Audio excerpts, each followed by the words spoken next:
এমন ভাবে লিখবো তোমার গল্প, যে পড়বে তার বুকের ভেতর অজানা এক ব্যথা অনুভব করবে। চোখের পানিতে জমে উঠবে হালকা কুয়াশার মতো জল। মনে হবে এই ভালোবাসাটা বুঝি কোথাও গিয়ে থেমে গেছে, ঠিক শেষ পাতার আগেই ভেঙে গেছে একটা সুন্দর স্বপ্নের অধ্যায়। তারা ছটফট করবে তোমাকে এক নজর দেখার জন্য, আর বলবে কে সেই ভাগ্যবতী যে এমন গভীর ভালোবাসা পেয়েও তার হয়ে থাকতে পারলো না।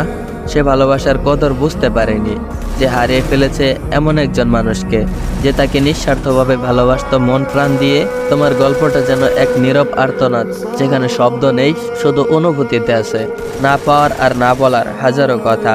তুমি ছিলে কারো জীবনের স্বপ্ন, আর সেই স্বপ্নটা আজ শুধু ভাঙা টুকরো হয়ে জড়িয়ে আছে স্মৃতির গহীনে। হয়তো একদিন কেউ এই গল্পটা পড়বে, নিঃশব্দে চোখ মুছবে আর বলবে, হয়তো এই নিষ্ঠুর দুনিয়ার ভালোবাসা এমনই হয়, কষ্ট ছাড়া আর কিছুই দিতে পারে না এই নিষ্ঠুর ভালোবাসা।